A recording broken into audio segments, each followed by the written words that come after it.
Hello everyone, this is part 1 of What If Naruto Was Female Orochimaru's Target, and this story is made by Sly the Fox 2, and I hope you guys enjoy this video and to like, to subscribe, and check out the playlist, to see more comment down below. Now let's start the intro. They call me a god. They call me a god. They call me a god. The Forest of Death looked like a war zone. The two boys watched as their third teammate had a duel with an S-rank Nukenon. They knew it was hopeless. Even the most prodigious in the shinobi world rarely reached this level by the age of 12. There was no shame in his defeat, it was inevitable. Even if they all had attacked, nothing would have changed, and only a pact between summoners assured their safety while damning him. They knew Naruto was different. He'd only been with them at the academy a short while as he'd opted to graduate 3 years early. But his push seemed to be more about how disliked he was by the instructors than any natural genius. However, 3 years of field experience is a gulf, and while they were still fresh-faced, even if more serious than the average rookie genin, they weren't battle-hardened like him. It was shown in his display where he demonstrated a level of kenjutsu skill they didn't know he had and was utterly ruthless, attempting to maximize every advantage, but it wasn't enough. Even when he called upon that potent and frightening red chakra, his kenjutsu style becoming more feral as a result, it still did nothing.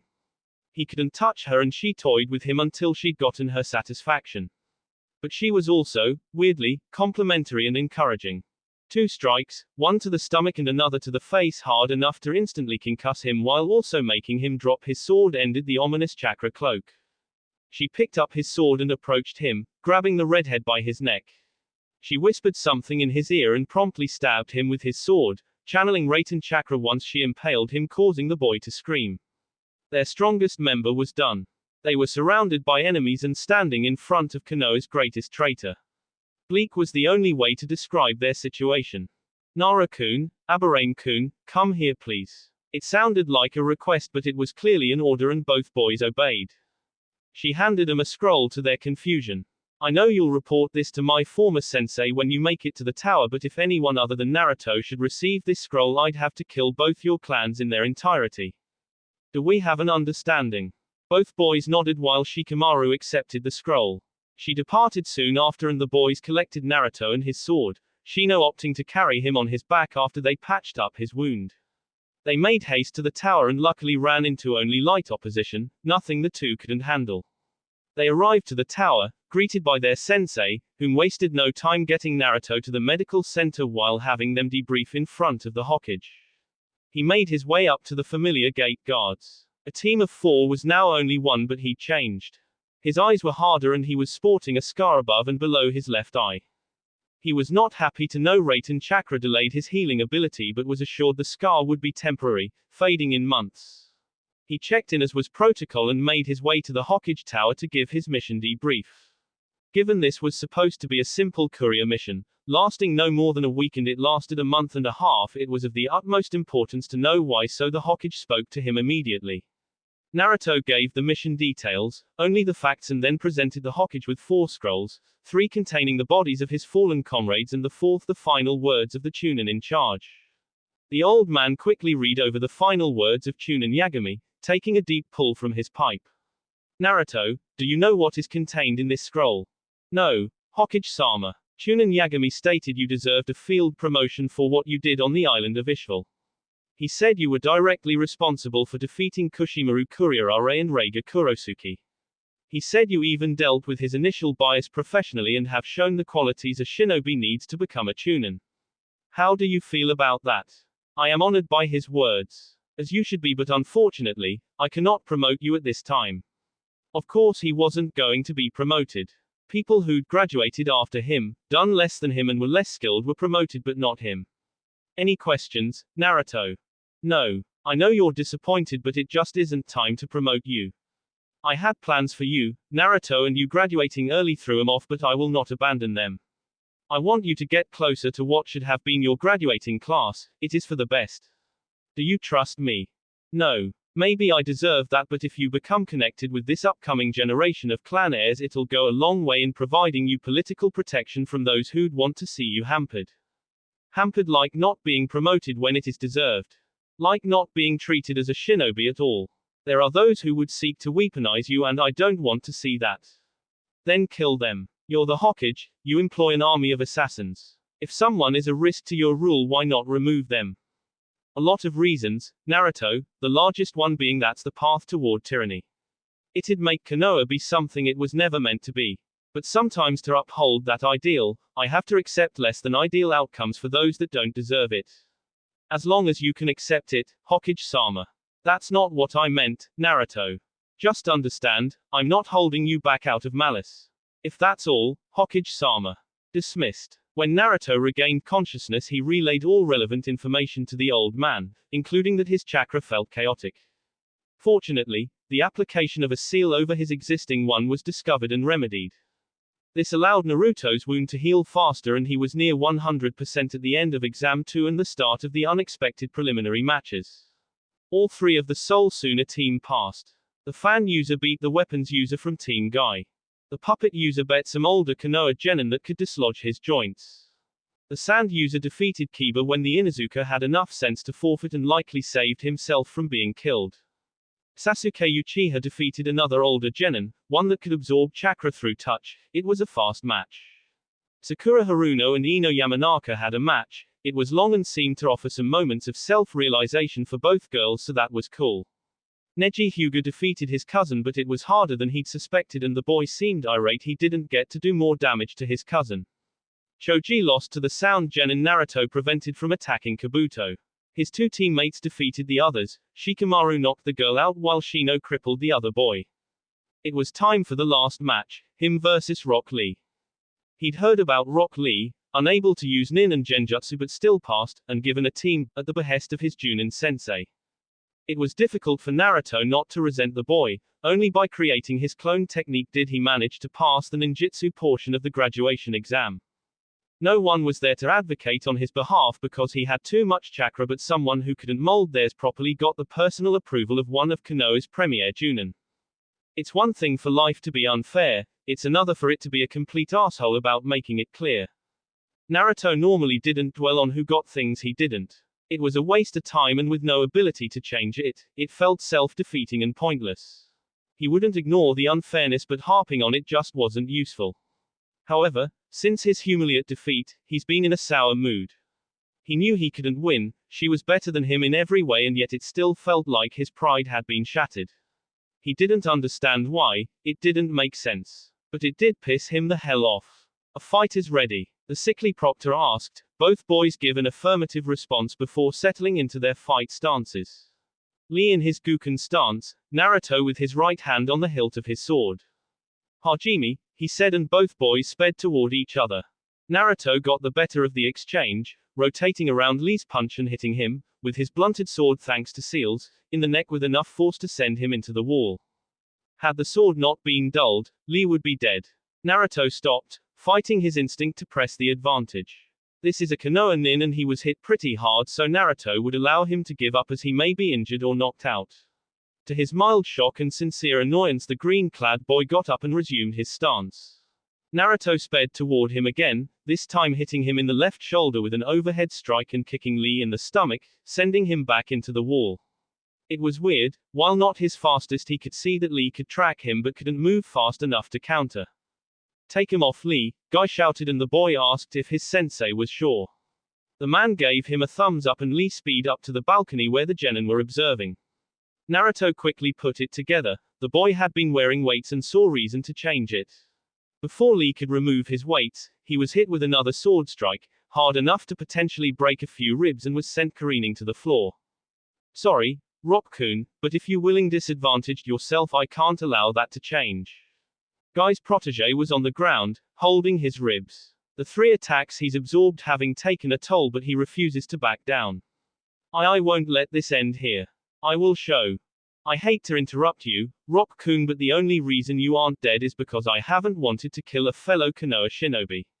Naruto said before biting his finger and running across the ceiling array on his sword, removing the barrier from the edge. You've taken advantage of that by not yielding and stepping on my mercy. Normally, I'd likely overlook it, but you've caught me on a bad day. This is your only warning. If you get up again, I'll come at you with the intent to kill. I won't give up, Naruto. I will show hard work can trump a genius like you. Lee said, managing to make it to his feet. Before he even took a stance, Lee was surrounded by cherry blossoms. Their fragrance was so alluring to the battered genin. It put him in a peaceful state, so peaceful he momentarily forgot he was in the middle of a fight. That is, until he heard a snap and the cherry blossoms seemingly attacked him, then Lee felt pain all over and fell to the ground in a bloody heap. Most of the genin saw what Lee saw, him being surrounded by cherry blossoms. The Junin knew it was a genjutsu but didn't dispel it so as to not interrupt it for Lee. While he was distracted, Naruto sent a series of wind blades toward Lee, but it appeared as if the cherry blossoms suddenly grew sharp and attacked. Once Naruto dropped the illusion, all saw Lee cut at various spots on his body. The cuts weren't deep but were numerous and appeared to be quite painful. Naruto waited for the proctor to call the match when, astoundingly, Lee tried to get to his feet once more.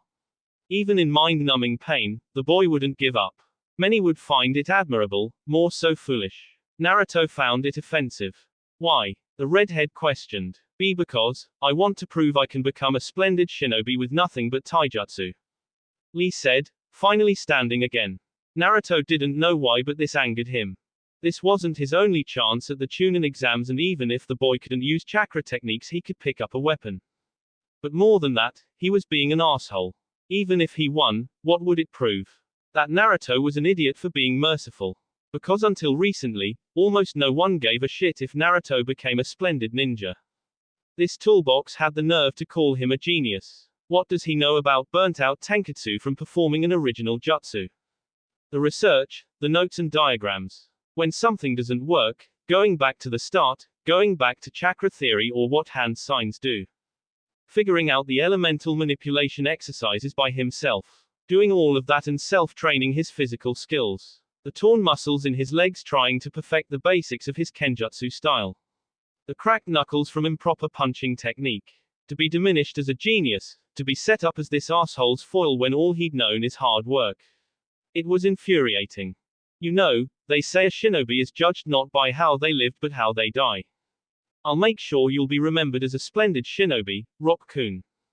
The Uzumaki said with menace and then blurred once again, intent on cutting down this arrogant boy that dare label him.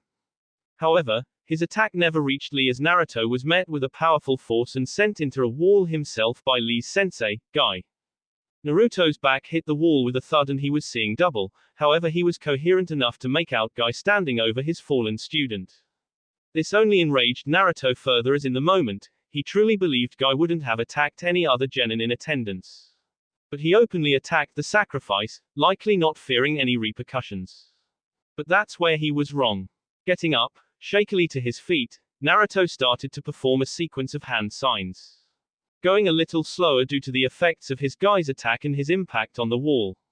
However, the Hokage and Kakashi both knew what that jutsu was, and with Guy distracted it could kill both his student and him. Hiruzen made to Naruto first, chopping him on the back of his neck, knocking the boy out. He had the candidates draw for their position in the finals, Kurenai drawing for Naruto. As they were dismissed, she made her way to Guy.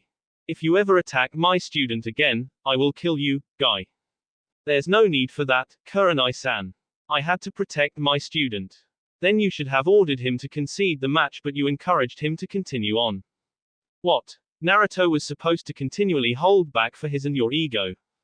No, I don't care why you did it, never attack my students again. She said before she walked out. Guy knew she had a point and started to question if he'd given Lee some bad habits because he over-identified with the boy. Before he could leave the tower, he was greeted by Kakashi.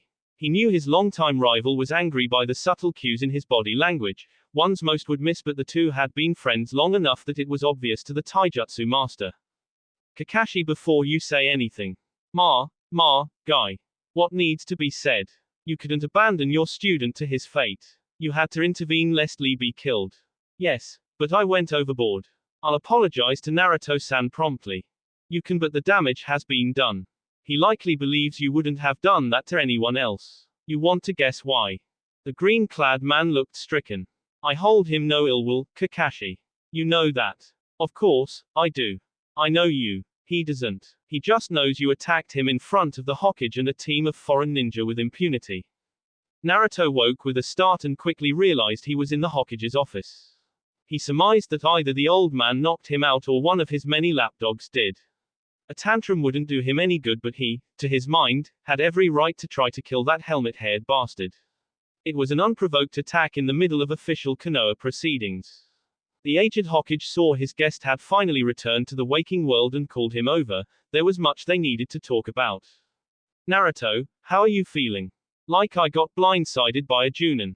Yes, that was unfortunate and Guy will be here to apologize soon. He'd be here now if I hadn't told him he needed to wait so we can talk. Talk about what? Oh, how you were going to attempt to kill a senior Konoha shinobi after attempting to kill a fellow genin. Who you'll be fighting in the finals and who will be training you. I don't see how there is much to talk about. Lee should have conceded but he didn't. I had every right to kill him and avoid taking damage in some desperation play. Guy had no right and no need to attack me. As for everything else, I'm pulling out of the exams. Why? Hiruzen said evenly but was surprised Naruto would quit. Because you aren't going to promote me anyway. Now, my team makes it and I don't hold them back from promotion. Naruto, that isn't true. You have as good a chance as anyone, though what you attempted to do to Guy will have to be noted. Of course it'll be noted. I don't care, I'm done. There's no point to this. You won't let your pet fox have any kind of authority over someone, so why pretend? So I can entertain people I don't like. No, I'm done. Naruto, I've never treated you like you were the fox. You may be unhappy with me but I deserve more credit than that. How do I know why you do the things you do if you don't tell me? 3 years you left me in the reserves while people not as good or dedicated as me got a Junin sensei. 3 separate misranked missions, 3 recommendations I be promoted to Chunin and you ignore them and won't tell me why. You ignored the last words of one of your shinobi. And my graduating class. Most of them wondered why I was still a genin. People who graduate early aren't supposed to be stuck on the lowest rung. They questioned my abilities and what could I say? You were intentionally holding me back. What a whiny asshole I'd look like then. It's bad enough you let 'em all treat me like an infectious disease and tell me to deal with it. It was worse still when you've lied to my face but tell me to trust you. But now, you won't even give me what I've earned and you want me to be happy about it. Hiruzen knows Naruto is right, the boy has no reason to trust him. He is keeping things from him, trying to hide his past misdeeds, done with the best of intentions to protect the village and Naruto. But it's a house of cards, one in which Naruto acknowledged as an adult, by turning 16 a Chunin would topple. He's worked hard to fix what he's broken but he hasn't managed it yet and Danzo has only made the situation worse. Hiruzen knows he should have killed the man years ago, he was always too light on those he considered friends and it allowed the man too much power in the shadows of the village. A village can't have 2 leaders just like a person can't have 2 masters. Something has to give and it has to be soon. He wishes he could tell Naruto everything, make him understand his reasoning but he can't. Especially not now, not when his former student has seemingly taken an interest in Naruto if what Anko said is true. He is either in danger of harm or being lured away with honeyed words and false promises. He wouldn't acknowledge her potential tactics are a lot like his own, his heart couldn't take it. Naruto, don't drop out of the finals. You have a chance, promotions are selected by committee. A committee of people that probably hate me. Or won't go against you. No, I don't see the point. Not everyone is against you and this is your best chance to get promoted. Even the daimyo has a say if he so wishes, if you're impressive enough. Fine. Naruto relented but in no way believed the lying old man. Good. Now I've arranged for my student to train you so you'll be safe. I don't know what Orochimaru wants but it is paramount she not get it. Tsunade's going to train me. He said, somewhat hopefully. No, Jiraiya. The smut peddler. Not interested. Naruto, he trained the Yondaime and is powerful in his own right. You can learn a lot. But I don't know him. If protection is an issue I'll go train in my summon's realm. I had some things I wanted to work on anyway. Naruto, you will train with Jiraiya, that's an order. Hiruzen said, sternly, causing Naruto's eyes to narrow. Hi. Good. Now let's resolve the Guy issue and you can be dismissed for the day. After his meeting with the Sandaime, Naruto headed to an isolated training ground, one he's used for years. He was curious what the missing nin would give him and why. He also wanted to be sure that should it be a trap it'll only affect him. He may dislike a great deal of Konoha residents but he doesn't want them dead. Mindless slaughter isn't his deal. He activated the seal on the scroll and read the contents. He immediately recognized the handwriting. It was the same handwriting of the scrolls he would periodically receive with advanced material he couldn't get from the shinobi library. Never any specific techniques, just theory or helpful hints.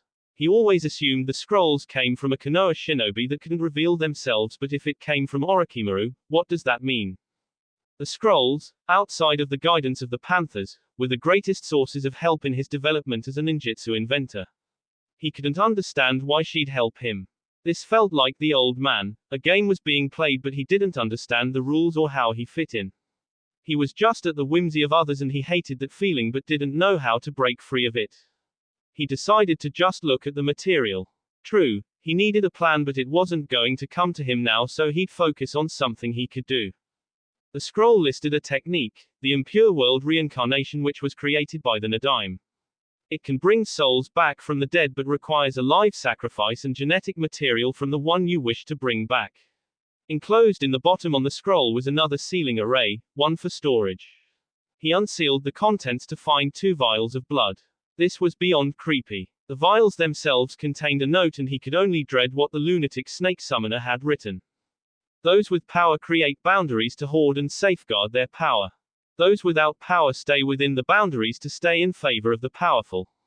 Freedom is pushing against and through all boundaries, allowing your ambition to be your only master. Chakra is poorly understood but the potential is limitless.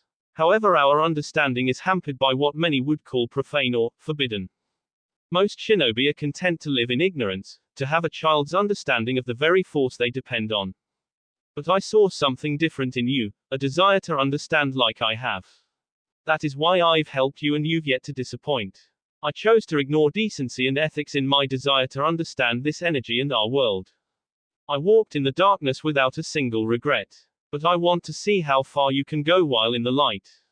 This technique is powerful but it is not perfect. You may want nothing to do with it, you may find it offensive, so I've given you an extra incentive to improve upon it in your own way. The Sandaime has withheld many things from you, not just your status as Jinchuriki. If you want to know more about your past, about your clan, then the blood contained in these 2 vials will do it. Just remember, keeping people ignorant is not a method of protection but control. Don't let anyone control you. Break free of anything that holds you back, burn it down and kill it if you must. I look forward to seeing how far you get by month's end. It could be a lie, he says it but doesn't believe it.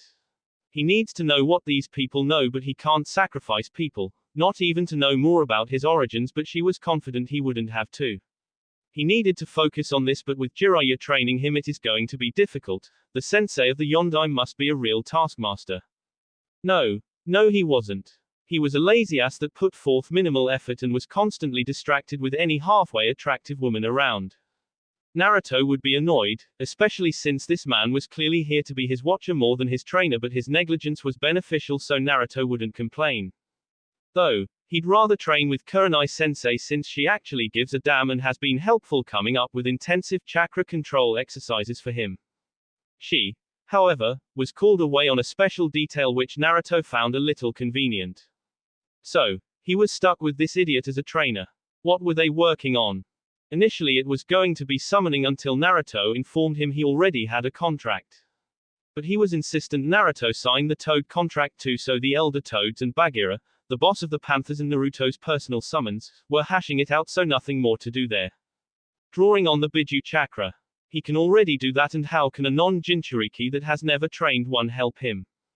So, the last project was the Rasengan, the Yondaime's personal jutsu. It would be useful as an attack jutsu and helping him in perfecting pure shape manipulation. It was also a decent chakra control exercise. He was still on the second step after 2 weeks, not because he couldn't go farther, but he was slow playing Jiraiya. No sense in doing this faster than necessary. Naruto practiced it while he sent an overcharged shadow clone to the Panthers to unravel the impure world reincarnation. The key to Naruto's understand of the jutsu was to remove the mysticism from it and think of it as a chakra exercise. A soul was not being called back. Yin chakra was. The genetic material was a bridge. It contained both the yin and the yang chakra of the person being returned.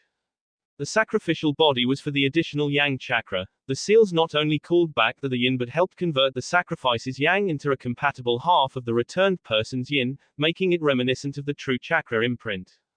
This also, somewhat explains, how they can repair the damage. The pure yin chakra is constantly creating or recreating their form. So, Naruto reasoned, he needed a vessel of as pure yang chakra he could get. This meant attempting pure yang release. There isn't much written on it. What he could find states that some have a natural affinity for it but are unaware and chalk it up to other things, like those gifted with yin release make excellent genjutsu practitioners. It can be trained, but it starts with being able to separate the yin and the yang within one's chakra. Some accomplish this through visualization, seeing the yin and the yang emerge from various points and calling upon one source or the other, and with no other known method Naruto opted to try it.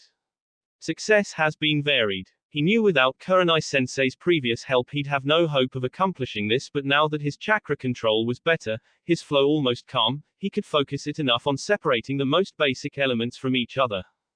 Truthfully, if he didn't have this deadline, given to him by Orochimaru herself, he'd probably be doing better. He isn't very calm as he has too many questions, and he believes figuring out an ethical impure world reincarnation will help get them answered. But even if it does, what does it all mean? She made her way through the forest at a clipped pace. Being late was not an option. It was never an option. Also, the sooner she got there, the sooner she got this over. She doesn't know how to feel about her master, as gratitude often wars with low-level terror. No time to think about it now, she reassures herself. All she has to do is give her report and continue on with her day. Even if the guilt becomes suffocating, she chose her path. She arrived at the designated meet and waited. There was no point in trying to find her. She'd reveal herself when she was ready. And she appeared, right behind her. She was impressed she managed not to jump in fright. Immediately she began kneeling, as is expected of her, causing the woman to laugh before speaking. So prompt, as usual. Hi. Well, what do you have to share with me? He is being trained, poorly by Jiraiya, and Gibbs appears to be unhappy with the arrangement. Jiraiya seems more like his watcher than his sensei. The woman nodded at those words. What else? Every morning before his workout he sends a shadow clone with approximately half his chakra somewhere with a panther summons their realm. He must have his shadow clone training in secret so not even Sarutobi can spy on him. Clever boy. Is there anything else? Once he's done training with Jiraiya he practices his kenjutsu, does a light workout and then heads home. There he does research until several of his summons meet with him. I'm assuming they are performing surveillance of his competition. I scouted the other finalists. All but Shino-kun and Shikamaru-kun have subtle but unnatural shadows following them, and none have appeared to notice. Kikuku, you've done well. I want you to cease your surveillance. It won't be necessary any longer. But what? I thought you'd be relieved to no longer have to spy on him. Don't tell me you're nursing that silly little crush, she asked, but her subordinate didn't answer. You are. Teask, teask, teask. You know that can never go anywhere, yes. Even if you were to turn his head that wouldn't end well for you, yes. Hi. She said through gritted teeth. Don't be glum, you'll get what you truly want. Just forget about Naruto-kun. Hi. Good. You are dismissed, Hinata-chan. Jiraiya, how is he doing? He's getting it faster than I did. Why isn't he a Chunin yet? He has the mission record for it. We've been over this. I won't always be here to protect him. He needs allies and ties to the village. He has startling little and I've long since alienated him. No one who has graduate early has ever been sent to the reserves, so I can't imagine why he took that as an insult. He wasn't supposed to be allowed to take the exam if there was a reasonable expectation he could pass. Aruka and Mizuki assured me he couldn't do the clone jutsu. With his chakra levels he'd never be able to with what they teach in the academy. Tell me, sensei, why I should be happy with you setting my godson up to fail. I would have taught him another clone jutsu at some point, but him failing the exams outright would have made it possible to put him on Kakashi's team. You were going to make him the deadlist to satisfy Minato's brat. You manipulative bastard. Is this why you've had me stay away for so long?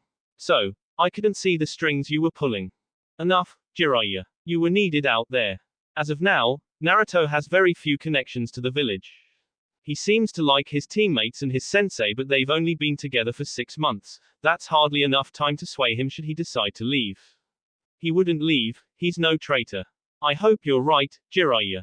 It was 3 days before the finals and Naruto had finally done it.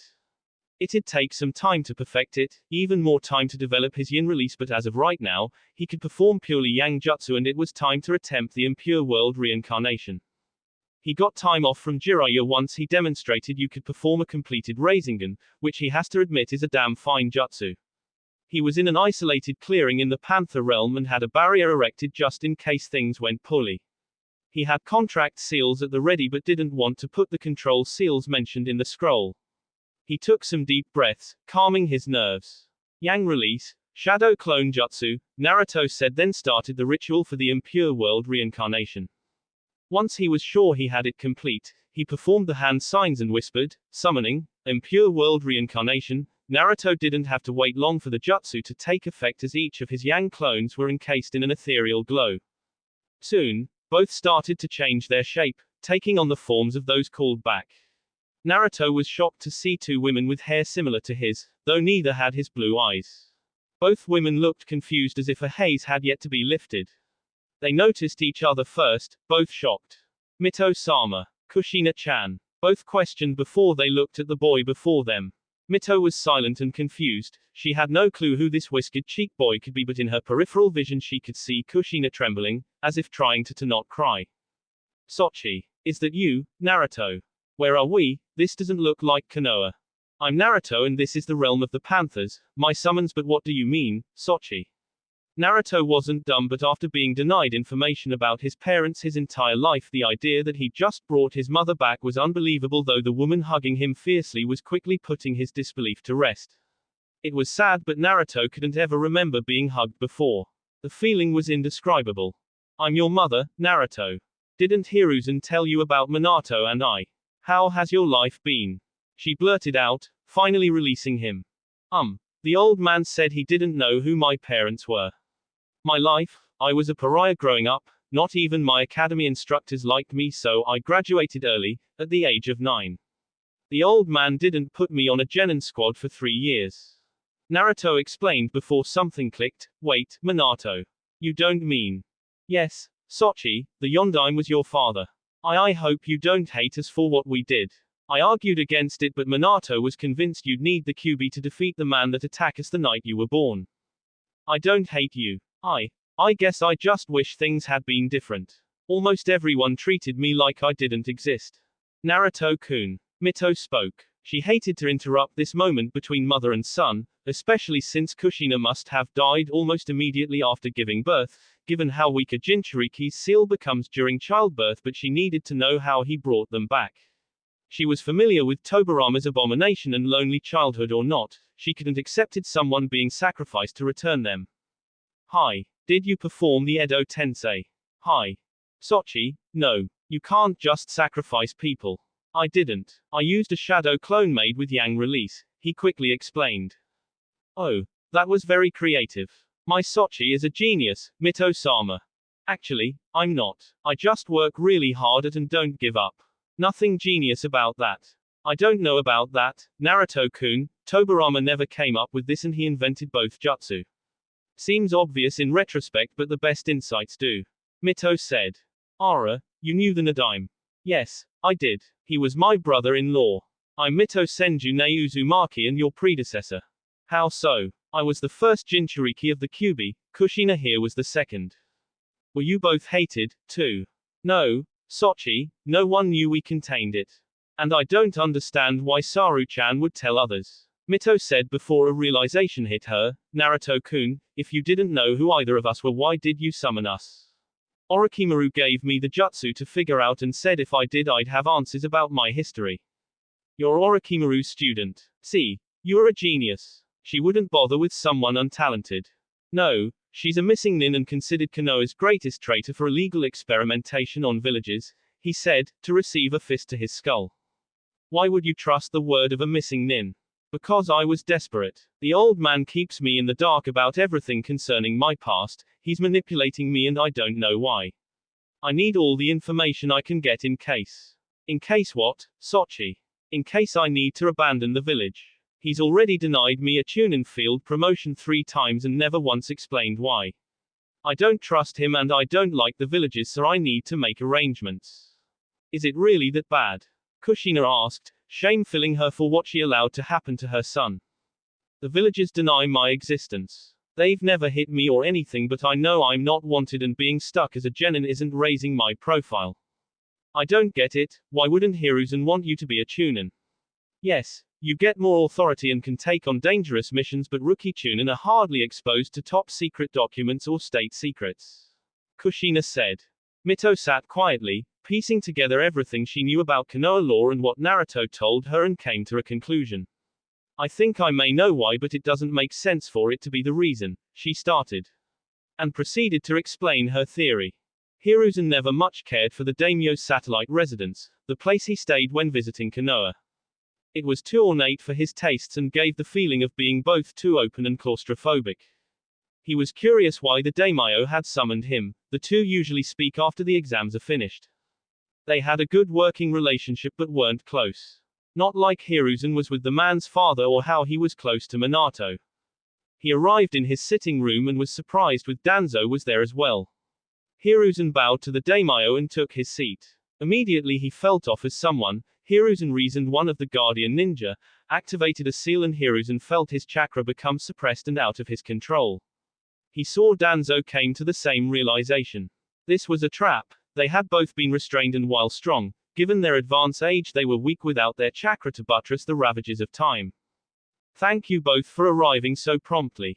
There is a matter we need to address, and I didn't want either of you to do something foolish, like try to manipulate me with a stolen Sharingan, the daimyo said while staring at Danzo. The man couldn't hide his shock and cursed he couldn't summon his root to extract him. Your shadows are already dead, Danzo. How dare you come to my residence with armed guards and try to hide their presence from me?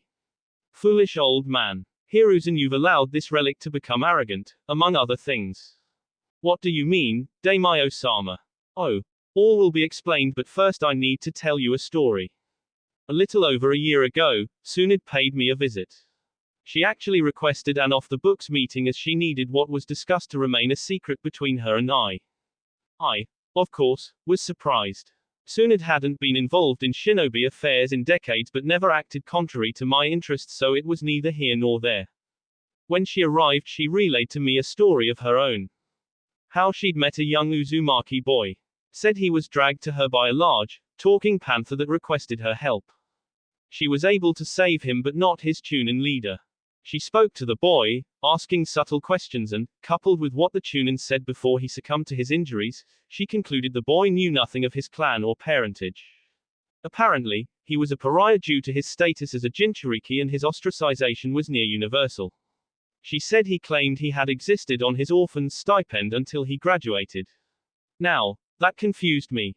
Because he would be a clan heir, and in Fire Country when one is the last of their clan they are provided housing and are given a generous allowance from their clan funds, while said funds are managed by the financial advisors I select to make sure they are not cheated. Tsunade had no reason to lie to me, but I couldn't just act on her word. She understood and only requested I perform an audit into Kushina and Minato's finances and anything else I could find out about Naruto. She gave me a blood sample and said if I should get any genetic material for either Minato or Kushina, she'd happily run the tests to prove he was indeed their son. It didn't take long for the auditor to find the accounts had been tampered with, funds extracted illegally. It did take the auditor a while to trace where the money went for each large withdrawal, but he did it. Imagine my shock when the two who'd stolen from Minato and Kushina were you and Danzo. Those assets were primarily Uzumaki assets, and that account should have been frozen until a verifiable Uzumaki came to claim them, since Minato and Kushina had no living heir. Next was getting the samples need for the DNA test, but I did and immediately summoned Tsunade back to run the tests. Imagine my shock when she confirmed her suspicion. I, of course, then ordered a quiet investigation to Naruto's life. And shocked I was again. His status as a Jinchuriki announced by you, but some flimsy law telling no one to talk about it. Him receiving almost nothing but scorn and having to live in near poverty conditions when he should have had a comfortable existence. And then to see you deny him a promotion in order to avoid being discovered. You thought if he never made Chunin you'd never have to give him his full inheritance and it wouldn't trigger the automatic review I've instilled. Why, Hiruzen? Why all of it? Why did you lie to me? Why did you ignore my laws? Why did and do you allow this demon in human flesh to run circles around you? Have you grown so weak you simply cannot perform the tasks required of an Hokage? I lied about Naruto's heritage to protect him. The village was weak, weaker than it had ever been after the Kyuubi's rampage. Then why not send him to the capital? I could have protected him and made sure he'd be healthy and happy. I, initially, believed the villagers would get over their pain and see Naruto for who he is. And the money, why did you steal from Naruto but deny him what he was entitled to? Same reason. We were in a terrible financial situation, especially so soon after a war. The civilians were demanding a say in governmental affairs since they were going to be providing a bulk of the money required to keep us solvent and functioning. My old teammates were pushing me to accept, no doubt for their own reasons. I need a quick infusion to take their leverage away. I'm not proud, but if I had allowed some sort of civilian council, imagine how worse things would have been for Naruto. You could have come to me, Hiruzen. I didn't really know you then, Daimyo-sama. I couldn't assume you wouldn't diminish my authority as well. So great is your concern about your authority, you do nothing to curb Danzo's excesses. I can't justify that. I used to say he was doing what he thought was right for the village, but I was just too soft and he only cared about his own power. That's a lie, Hiruzen. Everything I do for a more powerful Konoha. Sure, even pilfering the corpses of dead Konoha ninja. Understand this, Danzo, you won't be leaving this office alive. I won't allow a monster to exist in my country. As for you, Hiruzen, after the Chunin exams you are to vacate your office immediately. Have Jiraiya or Tsunade replace you. Even get that Kakashi brat to do it, I don't care, but you are not fit to be Hokage any longer. You will, however, confess everything to Naruto and then I will try to salvage what I can. God help us if the boy hates you and all of Konoha enough to turn traitor. Daimyo-sama, I'll step down. You're right, I'm not fit to lead the village, but don't tell Naruto. Orochimaru has taken an interest in him and this may push him into her clutches. We don't want that. No more delays. It's bad enough you ignored my law, and I know this isn't the only instance, as I only have to go to the Hyuga compound to see an example of forced servitude, but I'll be clearing that up after the exams as well. No, Naruto will be told everything and given the promotion he so richly deserves. I am so ashamed of you, Hiruzen, and I imagine Minato and Kushina as well. The stadium was packed and brimming with anticipation. All contestants but one were present, but Hiruzen couldn't focus on that. His mind had been elsewhere since he was stripped of his position, even if it hadn't been made official yet. He was ashamed of how far he'd fallen, of the lies he told to others and himself. He had soothed his conscience by assuring himself he'd done what was best for the village, but that wasn't the truth. The daimyo even mentioned how his asymmetrical alliance with Suna was starving the village and how it was making Rasa desperate. The daimyo took it upon himself to speak to his Wind Country counterpart to make sure Suna got enough funding. Hiruzen was creating an enemy, one with motive to attack them, and the exams would have been the perfect time to do so. He'd lost a step both mentally and physically. It was time, he realized. It had long since been time. He sat awaiting the arrival of Rasa and this new leader from Oto when he watched the two arriving together, chatting as if they were old friends. As the two sat beside him, Rasa offered his greeting and Hiruzen returned it, formulaically. But when he heard the leader of Oto speak, his blood ran cold and he was about to summon his Anbu and attack when she stopped him. International law, Sarutobi-sensei. You attack me now and you'll be sanctioned by other villages and nations, Kakuku. She was right. And not only that, but if he did attack her now there would be untold casualties and he couldn't allow that. He'd have to tolerate his wayward student for the time being. Hiruzen wasn't the only person hosting a Sannin, as the Fire Daimyo was sitting beside Tsunade, both wanting to see how Naruto would do as well as be on hand when Hiruzen tells him the truth. Alright you lot, the rules are the same as they were in the preliminary round. Hey, it stated to be interrupted. What about Sasuke and that Dosu guy? Shikamaru asked. Dosu had to pull out due to injury, he said looking at Naruto, and if Sasuke doesn't show up for his match he'll likely be disqualified. Now if there are no more questions all exit except Neji Hyuga and Naruto Uzumaki. Hayat watched as the other genin left and walked to the center of the stadium battleground along with the first two fighters. He announced the two and then called a start to the fight and watched as neither boy moved. All was quiet as the audience watched the Hyuga prodigy stare down the bane of Konoha. The redhead had changed his clothes for the finals, ditching his normal blue pants, blue shirt and orange hooded vest for black hakama, tied at the ankle with blood red tape, a black sleeveless shirt with extra material at the neck for a Kakashi-esque face mask and a black kasode, with a chainmail mesh sewn into it. It was finished with an obi, the same color as the ankle tape, and kept his sword to his side. He let his spiky hair rest on his shoulders, just past neck length. You should give up, Uzumaki. Winners and losers are chosen at birth and you are a loser. Neji started, only to see Naruto have no visible reaction. You may have graduated early, but clearly Hokage-sama saw you as a failure. Why else would you have been denied a genin team and chance for promotion for so long? He hissed, confident this would get a rise out of his opponent. He was surprised when it didn't.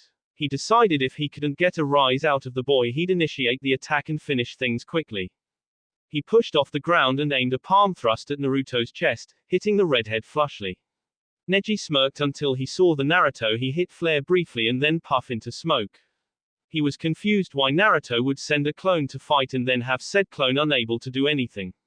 He heard footsteps behind him and turned to see another Naruto, maybe the real one, approach. He got ready to attack but halted when the boy spoke.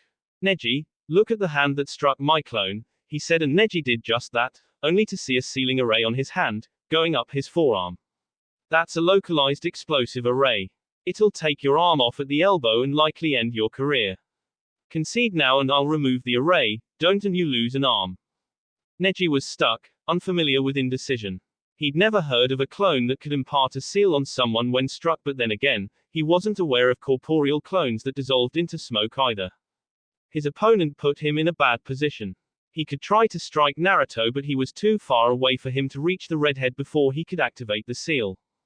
And that assumes the seal does what Naruto claims it does. He could be lying or the seal could be a dud.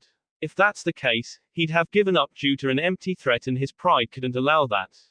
He remembers the boy was hesitant to do too much damage to Lee until Lee pushed him too far, so him going for such a move as an opening didn't read to Neji. Of course, Neji wasn't and couldn't have been aware of Naruto's current mental state.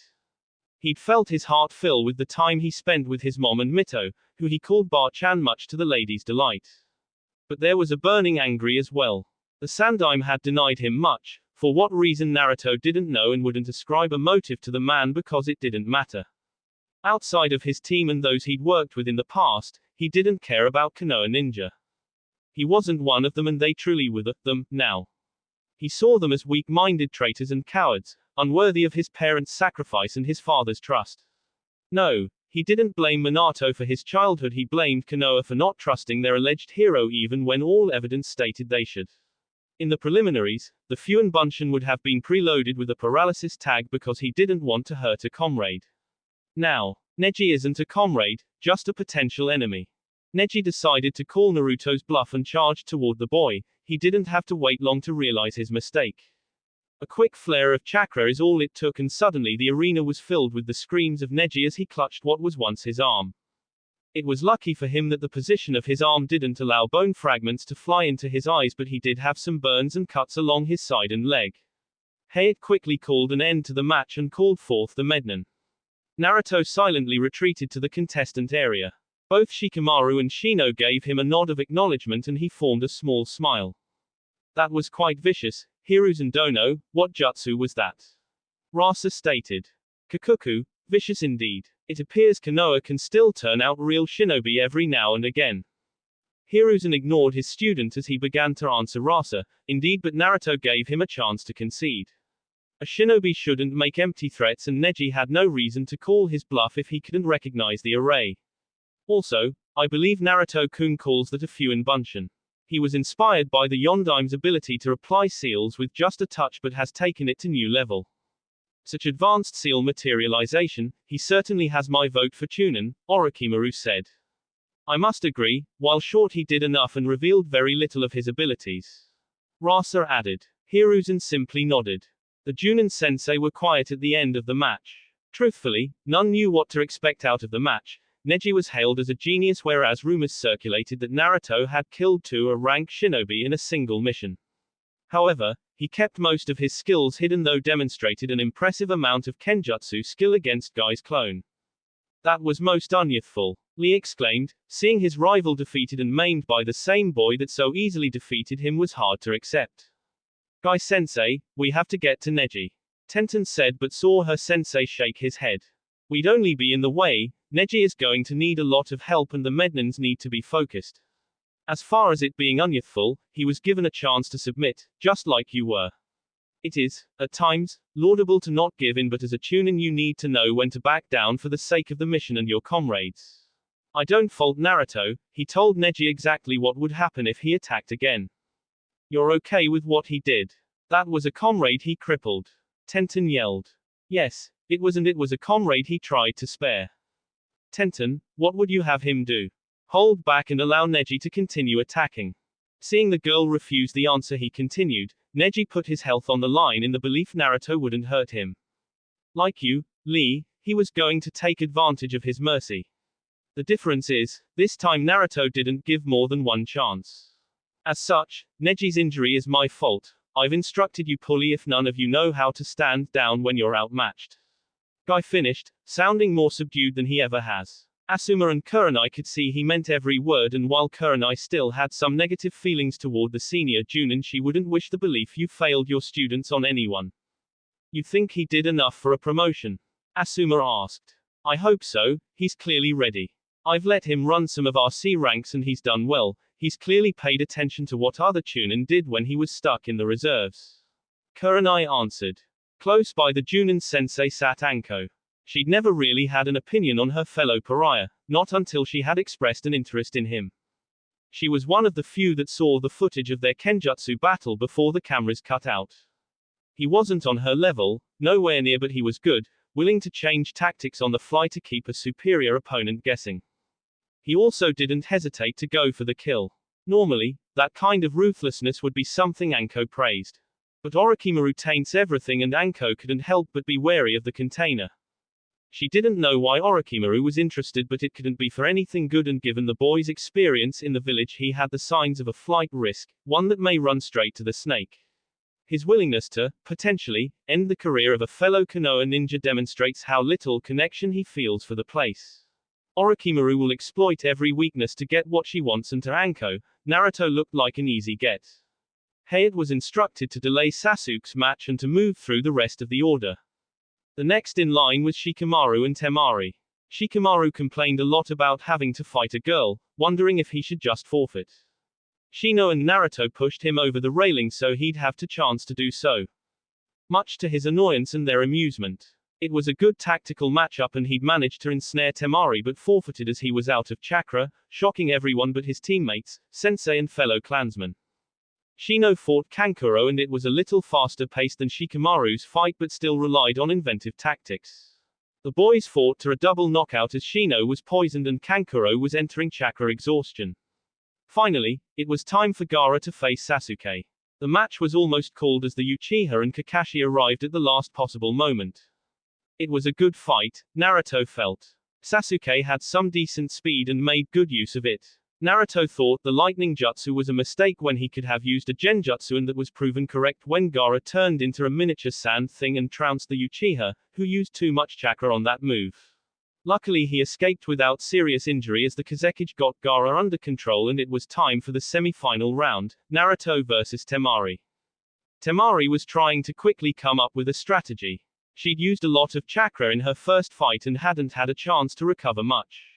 She knew the redhead was dangerous with his sword and she couldn't allow him to get close to her, but his speed would be hard to negate.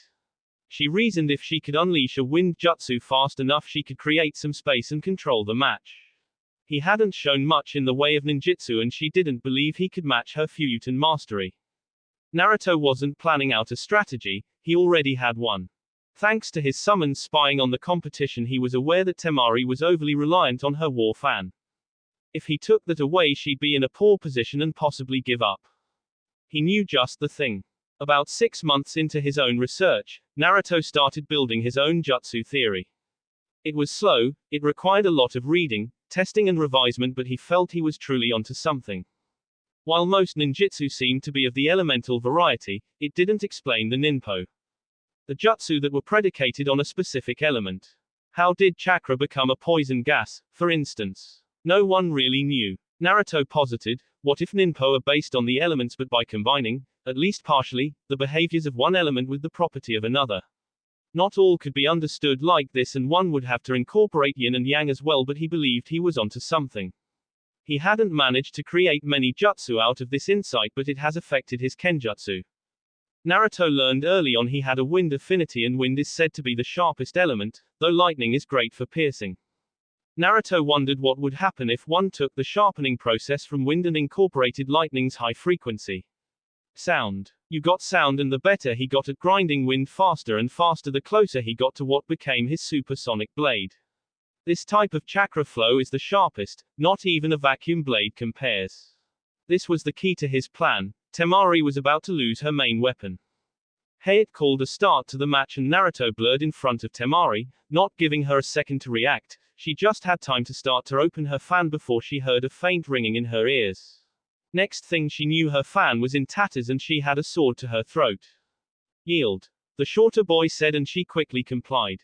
Many in the crowd had trouble following the action. They saw Naruto blur from view and then a series of flashes before he appeared beside Temari and her fan was cut up. The Chunin and Junin, however, could follow it and were impressed. Asuma was confused. That was wind, but it didn't behave like wind, Asuma said. What do you mean, Asuma? Guy asked. Kurenai already knew about his supersonic chakra flow technique but saw no need to expound on it. Wind chakra is created by sharpening your chakra to a fine point and unleashing it. That's why it's ideal for cutting. It doesn't, however, emit a sound, nor does it become visible. Lightning does that, but that wasn't lightning. Kurenai, do you know what that was? Yes, and I won't be divulging it. If you want to know, ask Naruto. It was one of his creations. So, he really does create his own jutsu? Asuma asked, surprise in his voice. Yes. How many? I'm not sure. He said most were just supplemental things that better versions of already existed, but he's got some impressive ones as well. Guy almost got introduced to one. Hi, Hokage-sama informed me that in my distracted state I may not have escaped unharmed. Whatever that was, I need to learn it. I'll see if I got something to trade. Asuma said, only caring about the wind manipulation. He hadn't seen anything innovative involving wind chakra in years, especially not chakra flow. He need to know how to do that. Kikuku, I think that was just a bad matchup for Temari, Rasa Dono. I agree, but she appears too reliant on that fan. Definitely Chunin material, but I'll have to work with her on that. The Uzumaki's sword skills are impressive and he's fast. He must have been training his speed and sword techniques for several years to be at that level. Hi. I believe Naruto-kun picked up kenjutsu his second year at the academy. Oh. Then you have some really good kenjutsu instructors, Rasa stated, which caused Orochimaru to giggle, much to Hiruzen's annoyance. No. He self-trained until he became a summoner and trained those skills with them. Either way, he is quite skilled. I wonder how he'll fight Gaara. Kikuku, I wouldn't be shocked if he forfeited. He's certainly earned a promotion. If that's the case, I expect you out of my village within the hour, Orochimaru. Why so hostile, Sarutobi-sensei? She said with a grin on her face, annoying the Sandaime further. Fine, I'll vacate, no need to cause an international incident. Naruto was on the arena floor, debating if he should forfeit this next match.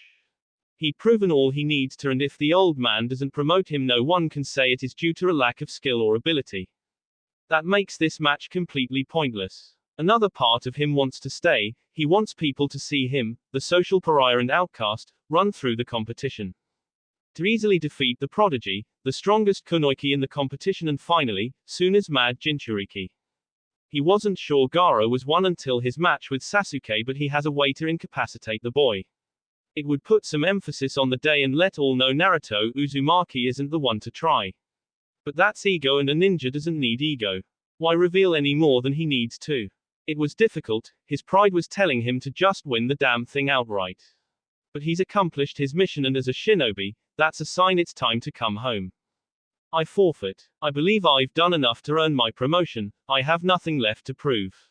Naruto announced and saw Hayate nod before he exited the arena via Shunshin to appear by Kurenai, who gave the redhead a hug and congratulated him on performing so well. Hayate crowned Gaara the winner, though the boy didn't look pleased and called the Chunin exams to a close. Just as they were starting to depart, an Anbu appeared by the Junin sensei to retrieve Naruto, per the Hokage's orders. Naruto couldn't hide his annoyance, he wanted to go check on his teammates, though he suspected Shikamaru was just napping in the medbay. Naruto arrived with the Anbu to the Hokage Tower and was escorted to the Hokage's office. Naruto really didn't understand why this Anbu was on his ass, but he just ignored it, she was only following orders. When got to the office door he saw two samurai standing outside it, which was weird. The Anbu ordered him to stay there until he was called and then she went inside the office.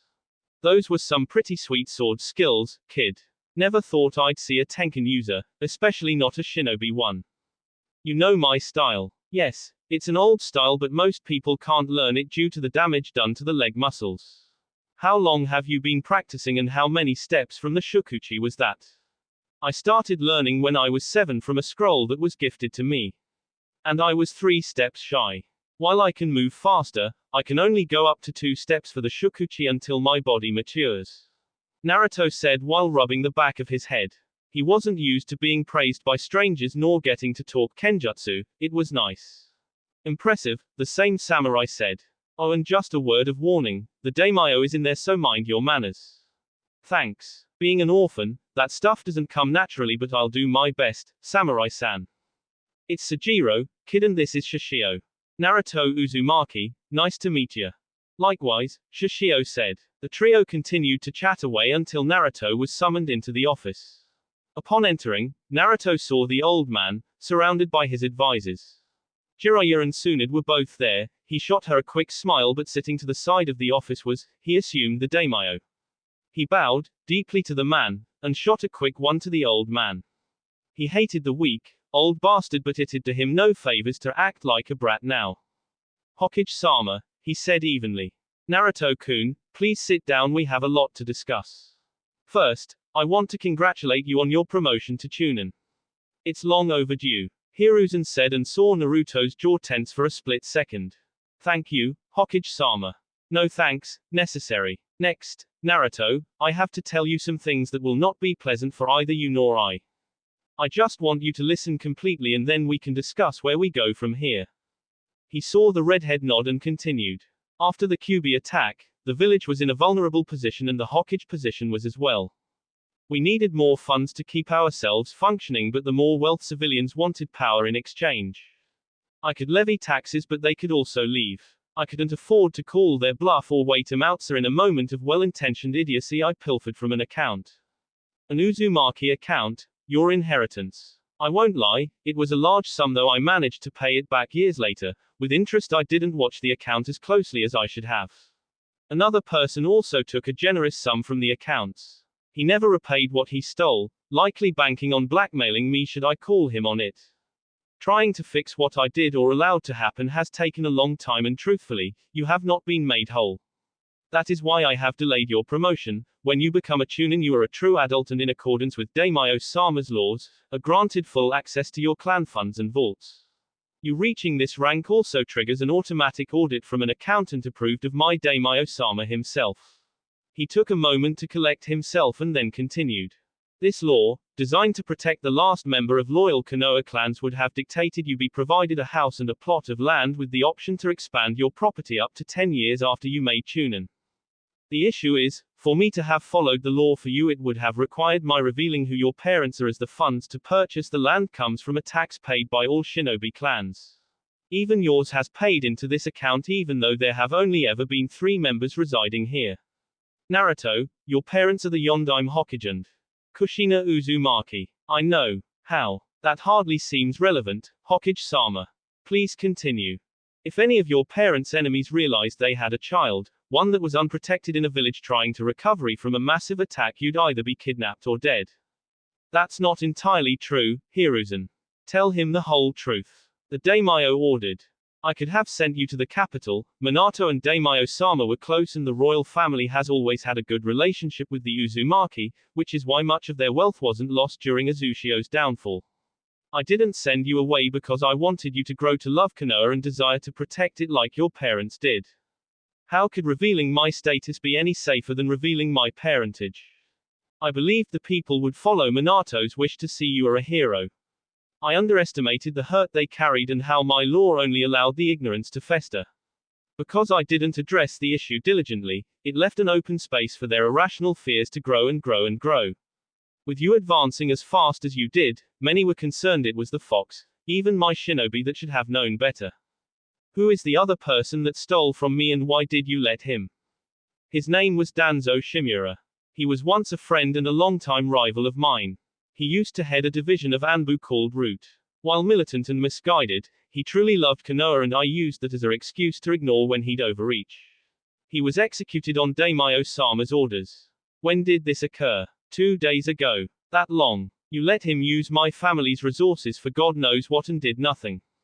I won't lie to you, Naruto, I've held the seat for too long. I've been soft when I should have been firm, too trusting when I should have been suspicious and too passive when action was needed. I've wronged you because of this and you may not believe me or you may not care but I am truly sorry. I know I've driven you away because of these secrets and I won't ask you to understand but I truly was attempting to do what was best for everyone. Naruto didn't bother responding, whether it was true or not was irrelevant. He'd suffered because of this weak, old man and he'd not have any of his excuses. So, what happens now? I'll answer that. You will select where you want your compound to be and have my personal architect design the house with you. We'll get started on construction as soon as possible. Hiruzen will be holding a meeting of the clan heads where he will not only inform them of your heritage, your new residence but some other things as well. Naruto, I cannot apologize enough for what you have been deprived. You may not hold much affection for Konoha or even Fire Country but I hope you'll allow me to rectify that. I truly respected Minato and was quite fond of Kushina. Thank you, Daimyo-sama. Now, I believe Tsunade and Jiraiya wish to discuss some things with you so you three are excused. All three Bo and Hiruzen gives Naruto a ticket to pick up his Chunin vest from the armory.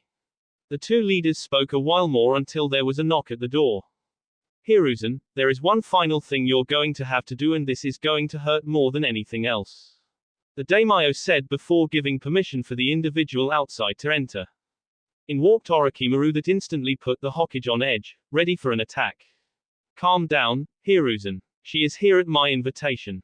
Orochimaru has provided me proof that everything she did she was ordered to do by Danzo and seeing as how you did virtually nothing to stop him, she shouldn't be held responsible for the orders of a superior officer. As such, effective immediately, Orochimaru is to be reinstated as an elite Junin of Konoha, all crimes pardoned without exception. No, this is a bridge too far. It isn't a request, Hiruzen. This is an order and this will be one of your last acts. I expect you to announce her return within 48 hours. Do I make myself clear? Hi, Kikuku, I'm so happy to be back Sarutobi-sensei. That will be it for this video. If you want more, comment down below, like, subscribe. And see you guys later.